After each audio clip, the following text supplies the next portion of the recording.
Unconditional hospitality is truly inspirational. I'm honored to welcome Jason Odhner.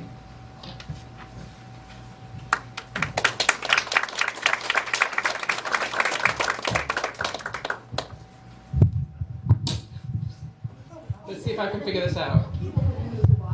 It's fine. It's a long time to stand up and lean over. There we go. How are you all on this beautiful morning? It is a great privilege to be here, and I've always loved coming to this building, and you guys are just an amazing congregation. I know that your theme today is, this whole month is about acceptance, and I told Judy that I wanted to talk about the role of radical acceptance in hospitality and healing. And I realized that acceptance is actually one of these words that you're pretty sure you know what it means, and then when you sort of think how to talk about it, you realize that maybe your understanding wasn't as complete as you thought it was. And so whenever I'm looking for answers in this world, I turn to the great text, the source of all wisdom and understanding and knowledge. And I know in this congregation y'all look to a lot of great texts for wisdom, so I should probably be more specific that for myself, unless I specify otherwise, when I'm talking about the great text and the source of all wisdom and knowledge, I'm, of course, referring to Wikipedia. It's all in there. It's all in there, right? You can laugh, you know you do too.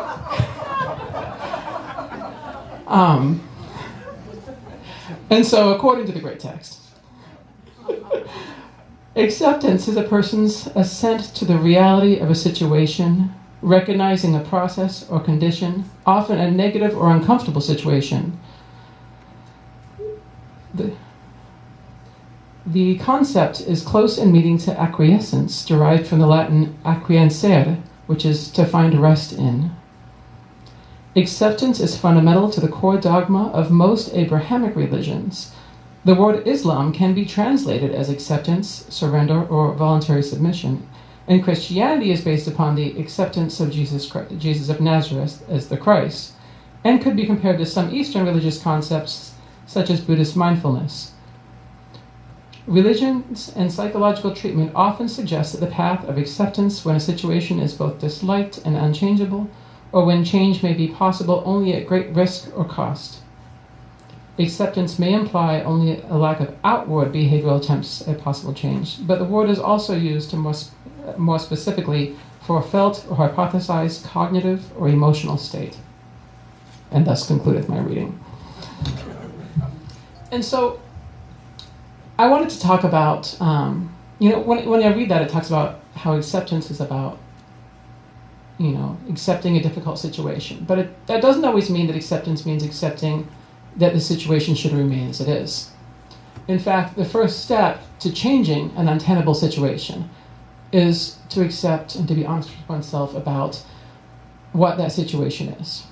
And I think that there's a lot of forces in this society and in this community that work very hard to sort of cover up a lot of the injustices and a lot of the things that we would otherwise struggle to change. And one form that takes isn't so much always the explicit cover-up, but the exaggeration of resources that exist in our community. So, for example, I live very close to the Cass Shelter, and the Cass Shelter is basically one of the only homeless shelters in Arizona, and it has very limited beds. And next to the Cass Shelter, we have what's called the Overflow Shelter. The Overflow Shelter is a parking lot. Now, I didn't actually look up the word shelter in Wikipedia the way I did with acceptance, but I'm pretty sure that any definition of the word shelter, I'm not sure that a parking lot meets the criteria. And so why do we call a parking lot a shelter?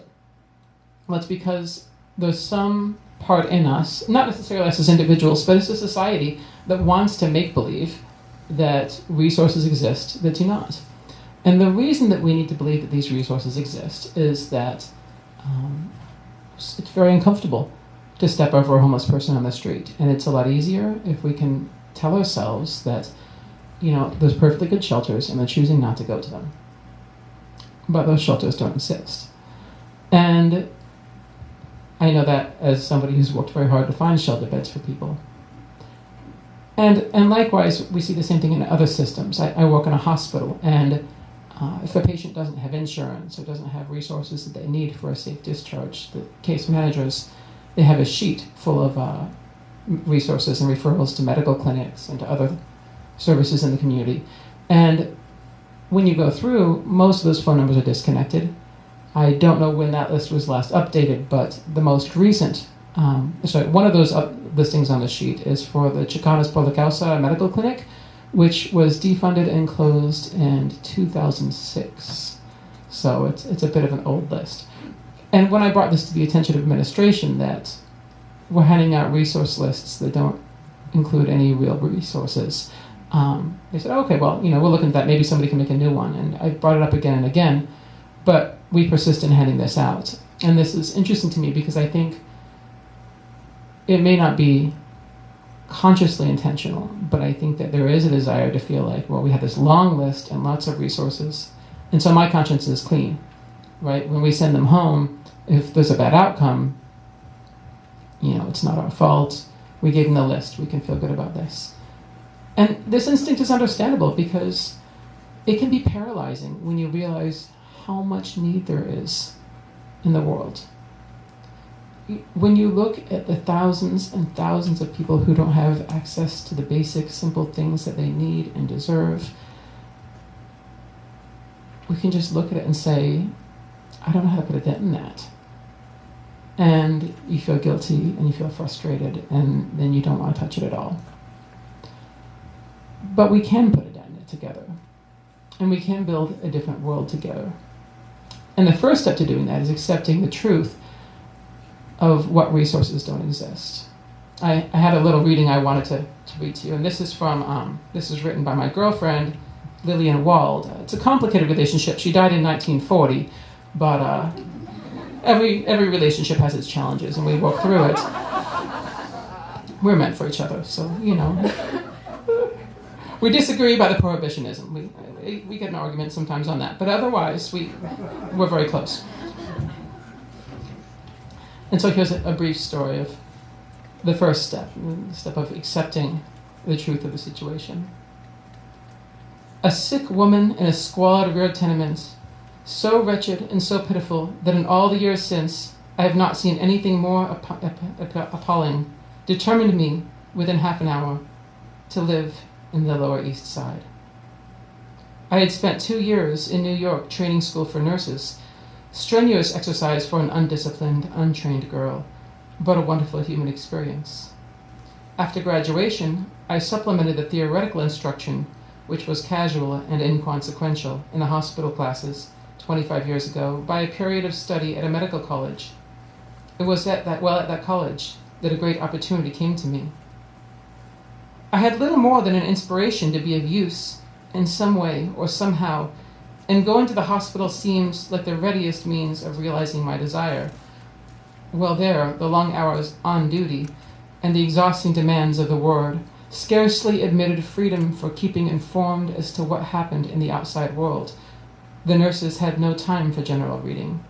Visits to and from friends were brief. We were, therefore, out of the current and saw little of life save as it flowed into the hospital wards.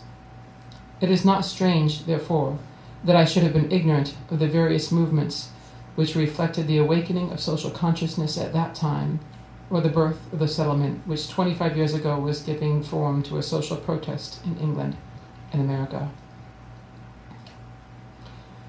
So we start off with Lillian Wald talking about how ignorant she was of these larger social patterns, and she thought that the only solution, her only leading, was to heal the sick, to directly treat people who were suffering. And certainly that's important. But in the absence of a larger social movement, without changing the world together, we can't put a dent in it. And we're always putting Band-Aids on it. There was a Quaker theorist by the name of Jim Corbett who wrote, "An individual can and must resist injustice, but only a community can do justice." And so one day Lillian Wald was working on the Lower East Side, and she had this experience. From the schoolroom where I had been giving a lesson in bed making, a little girl led me one drizzling March morning. She had told me of her sick mother, and gathering from her incoherent account that a child had been born, I caught up the paraphernalia of the bed making lesson and carried it with me. The child led me over broken roadways. There was no asphalt, and though its use was well established in other parts of the city, over dirty mattresses and heaps of refuge. It was before Colonel Waring had shown possibility of clean streets, even in that quarter. Between tall, reeking houses, whose laden fire escapes, useless for their appointed purpose, bulged with household goods of every description. The rain added to the dismal appearance of the streets and to the discomfort of the crowds which thronged them, intensifying the colors which assailed me from every side. The child led me onto the tenement hallway across the court where open and unscreened closets were open, where people and their accumulated dirt, augmented by that day from the mud of the streets, and finally into the sick room. All of the maladjustments of our social and economic relations seemed epitomized in the brief journey what was found at the end of it. The family to which the child led me was neither criminal nor vicious. Although the husband was a cripple, one who stand on street corners exhibiting deformities to enlist compassion, and masking the begging of alms by pretense of selling. Although the family of 7 shared their 2 rooms with boarders, who were literally boarders since a piece of timber was placed over the floor for them to sleep on. And although the sick woman lay on a wretched, unclean bed, soiled with a hemorrhage 2 days old, they were not degraded human beings, judged by any measure of moral values. And so, this story is very resonant with me because when we leave our comfortable settings and we go into the places where the poor live and we go to build meaningful relationship with most affected communities, it can really throw us for a loop because however much we think we've prepared ourselves for this and however long we do it, we're always surprised sometimes. And it's hard to ever know what to expect. I was doing I work, as she mentioned, with a free clinic. It's been the great privilege of my life to be able to work with this clinic. In many ways, the clinic is my church. And probably 95% of our patients are first-generation immigrants, monolingual Spanish speakers, of very limited means. And one of the most sacred things we get to do is home visits. And being able to go into somebody's home is such a privilege because you get to see things and understand the way they live. And recently I had a patient who she had come to us a number of times and she would always make her appointments on time, but then she wasn't seeming to get much better. And so we did a home visit and we came to realize that she was living with 9 other people in a single wide trailer in a very challenging part of town, and that she was watching the children for some of the other people who she was living with, who the parents of the children were working 2 very poor jobs and were gone more than 80 hours a week, and so she wasn't able to leave the house to buy her medicines. She wasn't able to purchase food because she had no income. And it was an opportunity to accept and to reflect how empty and disconnected our words can be when we tell people, you have to change your diet. You have to go get exercise. And I think this is the first step of acceptance that we need if we're going to build a better world, is to realize that the problems are real and the problems are big. And the only people who are qualified or competent to educate us about those problems are the people who are most affected. I spoke earlier about the social worker in the hospital where I've worked who hands out the list of fake resources. And we might easily and perhaps reasonably assume that a social worker is an expert on these types of problems, but in this case, we would have been wrong.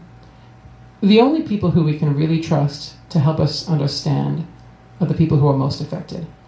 And accepting their wisdom is the only way that we can discern the way forward. So I wanted to talk about healing the ill and caring for the ill and offering hospitality, because these are the two ways that what me and my friend Elizabeth refer to as the Big Seven manifest most in my life and how I feel most led. When I talk about the Big Seven, I'm referring to the corporal aspect works of mercy as described by the Catholic Church. I'm not Catholic myself, but I think they're a useful tool.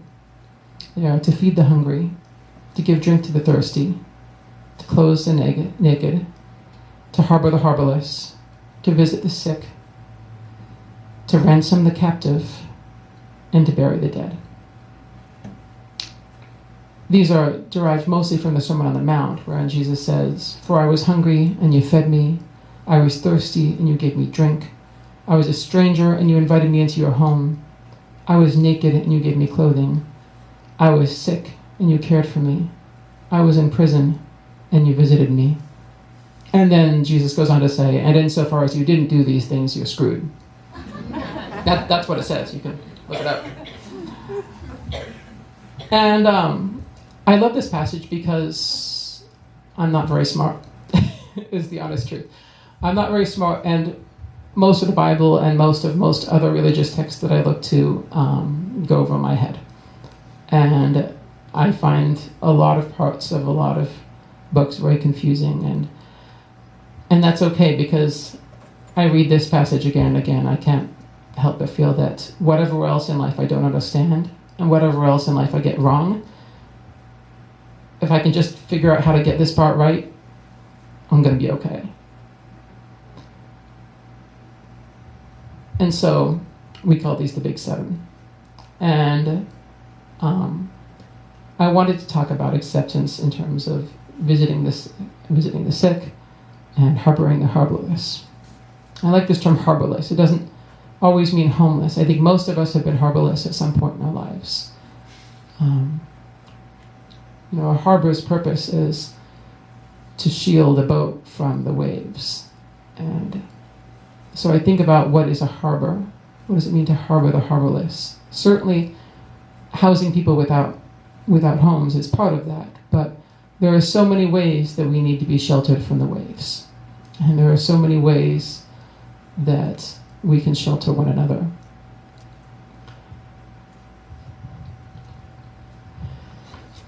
So my adventures with visiting the sick started,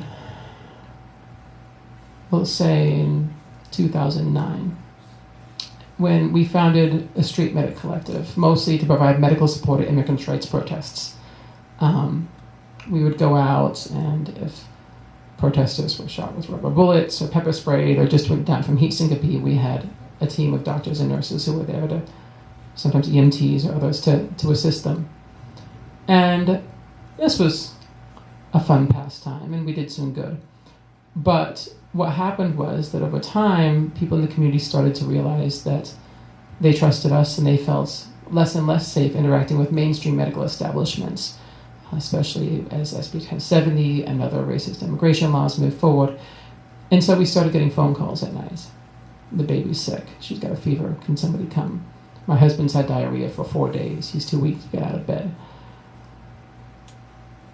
And so in the beginning, it was this ragtag team of nurses and doctors and EMTs and a home birth midwife and no medical director and no charting and very little organization, just showing up at people's houses and seeing what could be done. And you can do a surprising amount that way, as Lillian Wald describes in her book. And in fact, Lillian Wald was a big inspiration for us just getting started. But we eventually came to realize that what we needed was to build something a little bit more organized, and thus we came to build the clinic, which anyone who hasn't had a tour yet or hasn't visited yet, I invite you to touch base with me. I'd love to show it to you. And so the free clinic itself was an act of acceptance, an act of accepting that the structures that we were looking to keep people safe and to keep people healthy and to help them when they were sick were beyond reform. I mean, I'm really glad that healthcare reform passed, right? But ultimately, what we built is structures that are so commodified that we can't reform our way out of the brokenness. We can make it a little bit better, and we should where we can, but you can't reform the profit motive out of a system that's built on profit. And what we need is to have the courage to build new systems based on entirely different sets of values. And so that's what we came together to do. And as we did so, we learned that there are things that are possible when you start looking outside the box. It's always an adventure, and you never know what to expect. A while back, I got a call from a gentleman who has chronic obstructive pulmonary, who has congestive heart failure, and people with CHF, they get pulmonary edema, the lungs get soggy sometimes. And so this gentleman called me and he said, "Jason, I can't breathe. I've been out of my meds for 3 days. You gotta have Bob call in some more medicines." And I said, "Dude, you can't be out of your meds. You gotta call me. We tried to reach you. Your phone was disconnected." He's like, "Well, just call in the meds. I'll pick him up." And I'm listening to him on the phone, and he sounds soggy. Just on the phone, I'm thinking, this man is not going to survive to the end of the day. I said, "You need to just go to the emergency room. There's no way. I'm not leaving work. I've missed too many days of work. I'm going to get fired from my job. I got fired from my last job for being sick too much. There's no way. They're already threatening. They already took away my car. They're threatening to foreclose the house. I can't afford to lose another job." And so I hang up and I call a medical director and I say, "Can I just give this man 80 milligrams of IV Lasix," which is a medicine that will reverse the process. And the medical director says to go for it. So I call him back and ask him where he works. He says he works at a tobacco shop. Now, it turns out when he said tobacco shop, what he means is a head shop. There's the crack pipes under the glass and the bongs. And in this man's defense, his car had already been repossessed because he was out of work. And in walking distance from this man's house, the only industry that exists is head shops, shady pawn shops, liquor stores, and payday loan places. Like, there is no other industry within a 10-mile radius of where this man lives. So a person takes what work they can find. So I show up and I look at him and I say, and he's sweating, he's bent over and he's gasping for air. And I say, "Oh, you want to go in the back room?" He's like, no, do me here. I'm like, "Okay." So I put the tourniquet on him and I kneel down and I'm shooting him up with IV Lasix, a medicine for his heart failure, right there and surrounded by like drug paraphernalia. And I'm thinking, this looks bad. This looks really bad. I was just waiting for somebody to walk in. But you know what? I hung out for an hour after that, and I checked his blood pressure, and his breathing improved, and he was doing great, and he picked up his meds after work, and he's doing great now, and he kept the job. And he was quite certain he would have lost his job if he left work again. And so this is an interesting story to me, because this is a classic case of what would be labeled by the industry that I work in as non-compliance. Medical non. Everyone heard that term? Yeah. Not from the SB 10 to 70 protests. We will not comply. Different. So non-compliance is a very blamey word. It's the patient's fault, always, right? And so they did not obey our authority. They have failed to comply with our orders, so screw these people. And so this is a word I hear a lot in the hospitals, in every hospital. He was told to take his meds. He didn't take his meds. Why didn't he take his meds? He was out. Well, why didn't he call us? Because his phone was turned off, and our phone number was in the phone, and his cell phone provider deactivated his chip, but he didn't pay his bill. Why didn't he go to the hospital? Well, he couldn't go to the hospital. He's trying to work. And so it's so common to hear these victim blaming patterns. And when you move past it, and when you just completely reject the idea of non-compliance as being an acceptable paradigm to understand anything, you realize that things can be done. And it's okay to show up at a head shop and inject somebody with Lasix. And it's okay to do a house call in the middle of the night sometimes, because stuff's got to get done. And I think this is really what's asked of us when we look to our vocations as being a spiritual leading. right? It's really easy for us to all talk about like everything we should do should be a prayer. I was reading a book of Rumi poetry. It's talking about everything is a prayer. And that's beautiful. I'm bad at that. I'm really bad at that because in the real world, it's chaotic and it's busy and we're trying to do 10 things at once. And those of us who are really trying to help people, we're doing 20 things at once. And it's great to talk about staying grounded and centered, and I accept that, but I'm bad at it. But I do think even if we can't stay centered, we can at least step back and try to find our center briefly now and then and say, which way are we going with this? And so we talked about imaginary resources earlier. Another imaginary resource I want to talk about is the ability to immigrate legally. What I hear a lot in the media, and I know that I'm preaching to the choir in this room, and God bless you all for that, because y'all are just very spiritually advanced people, I know. But what I hear a lot in the media is this idea that people should just come legally. And this sort of, I have this vision in my mind, there's a big gate with a welcome mat, and then people just sort of going 3 steps away from it and climbing over the wall next to it. Right? Like, it's that easy. It's fascinating. And the people who need most to come are the people who absolutely do not have a legal path open to them. Absolutely do not. And in fact, if you talk to people who are actually like privileged and have good jobs and a lot of resources, man, they'll tell you even for them it was a pain in the butt to come from wherever they came from. And so this brings us to my second topic, which is hospitality. And I have had the great privilege of working with Judy Armstrong and others to host, I don't even know how many people, mostly from Central America, as they're passing through. And we've all heard a lot in the news about these like floods of mostly Central American children, predominantly Honduran children. And there's been a lot of talk about what are we going to do about these kids on the border. And I have an answer for you. And the answer is the first step is to stop talking about the border, because it's not a border issue. Right? What's going on in Honduras and Guatemala has nothing to do with the U.S.-Mexico border. And so the situation in these countries is horrible and untenable.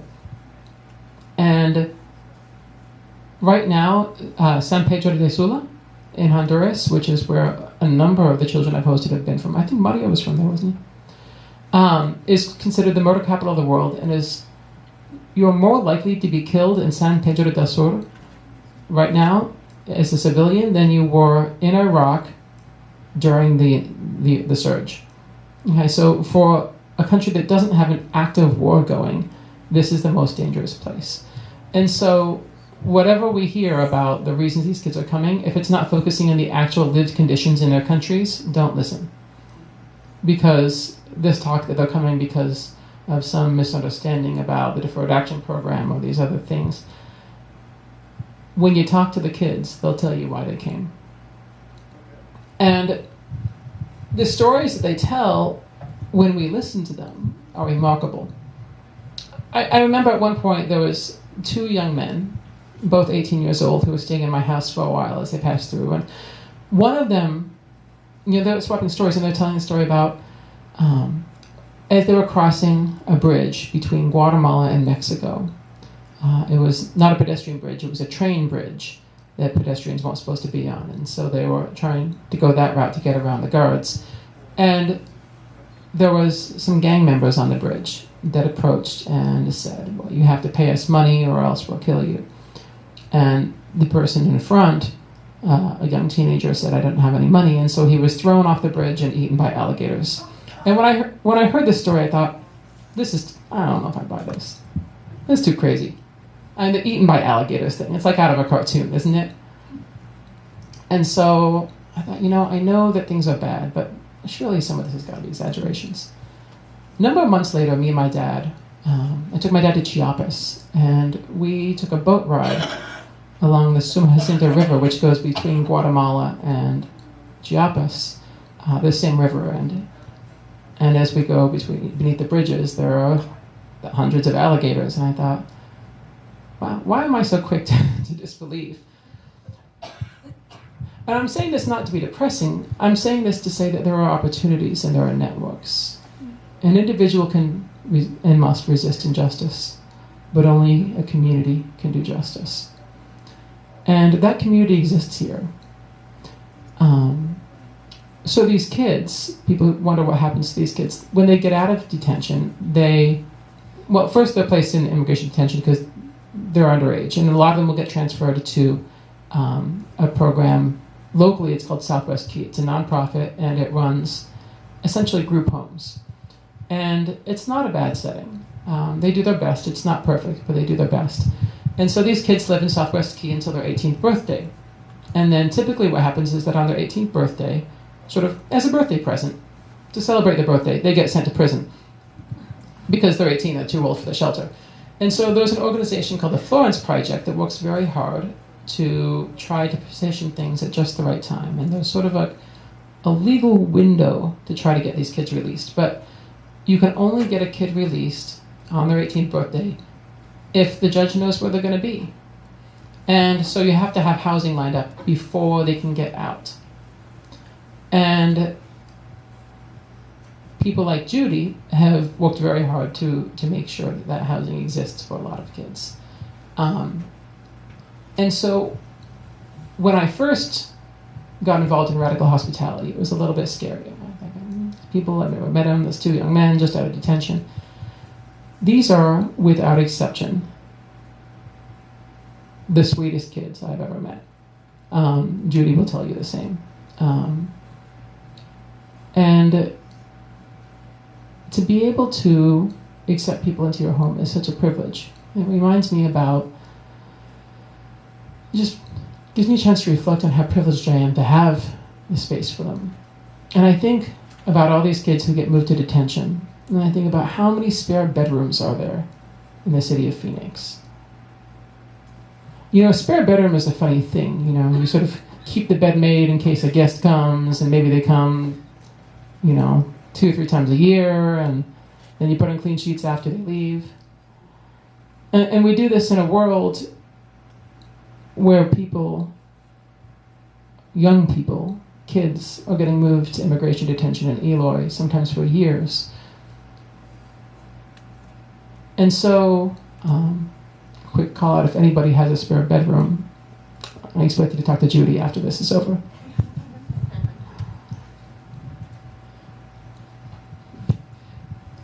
So, I feel like this has been a little bit disorganized, forgive me. But I think that the most important, what I'm trying to say to tie this all together, is that the act of acceptance has to start with accepting 2 things. The first is accepting that the problems are real and the problems are big. And the second has to be accepting that we're being called to do something about it. And what we're being called to do might not be to reinforce existing structures that are trying to put a finger in the dike. Maybe we're being called to build a new world. Maybe we're being called to build new structures and to find new and creative ways of doing things. Because putting hundreds of kids into Eloy Detention Center, it's not just a sin, it's a failure of creativity. It's not just profiteers looking to make money from a for-profit prison. It's good people like us looking at that and shrugging our shoulders and saying, but what could we do about it? And what we can do about it is envision a new world and have the courage to accept that we are being called to find new ways of doing this. And part of finding new ways means giving ourselves permission to reject the paradigm we've been handed. When I was new to this work, I used to think, well, I got to come up with some sort of legal theory to explain what I'm doing, to sort of explain why in this case I think this family shouldn't be separated, even though they are undocumented. And then over time I was just like, no, I just don't care. I honestly just don't care.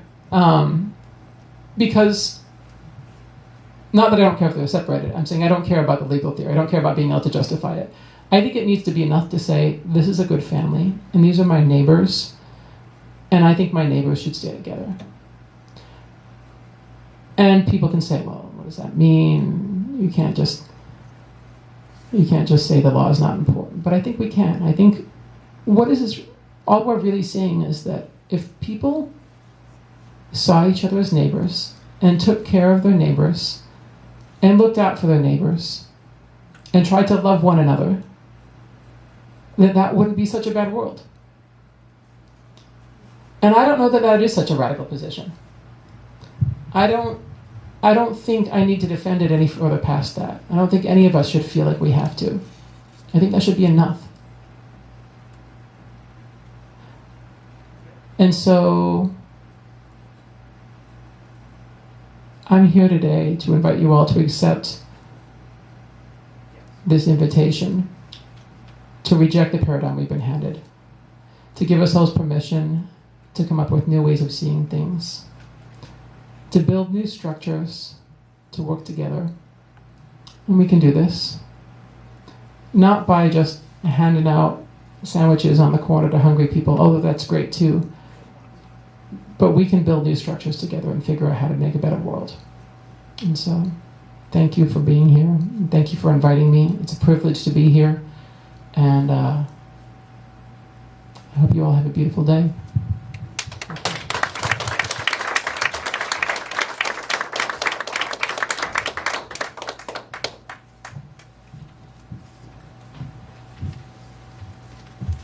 There's only a few minutes left. I'll stand on my toes.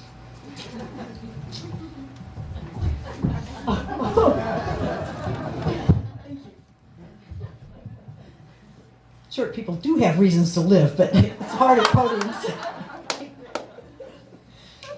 Thank you so much, Jason.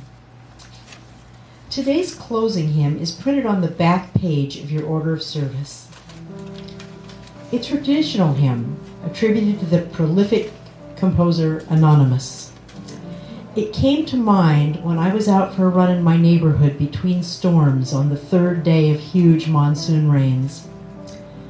There's a small swale at one edge of our local city park.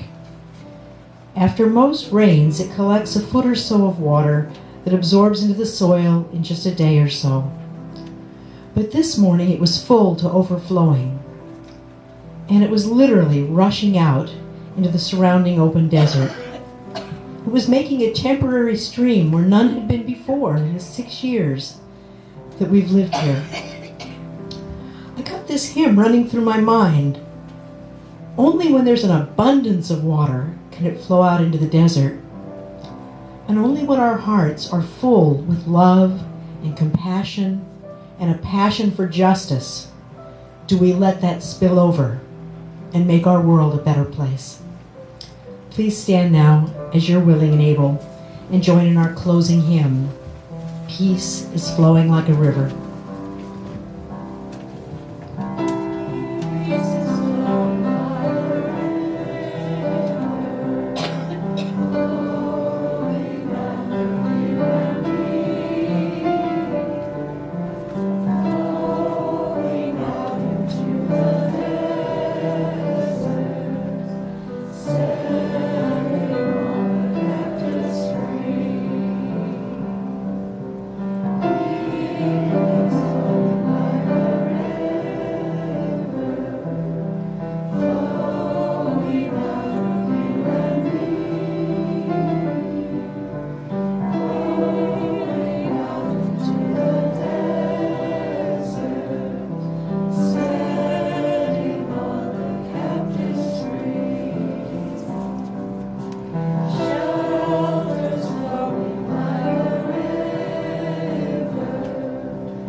extinguish this flame, but not the light of truth, the warmth of community, or the fire of commitment.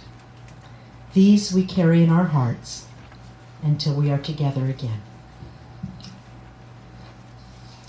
We will now join together in a unison reading of our West Valley UU mission statement. It's printed in your order of service. We agree to provide a safe place to celebrate diversity, draw inspiration for living better lives, foster social and environmental justice, and compassionately support each other in our spiritual searches. We have many to thank for their contributions to this morning's service. Thanks to Joe, Barry, and Coriel again for the beautiful music. To Marika for our chalice lighting. To Elizabeth and Diane for serving as greeters. To Kimberly for hospitality. To Anna for filling in when Shannon was sick and getting our order of service printed. And especially to our speaker, Jason Odhner, for spending the morning with us. We'll close with some words from Edward Everett Hale. I am only one, but I am still one. I cannot do everything, but because I cannot do everything, I will not refuse to do the something that I can do.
Choir members or anyone who would be interested in singing on the 14th, come on up and check in with Joe.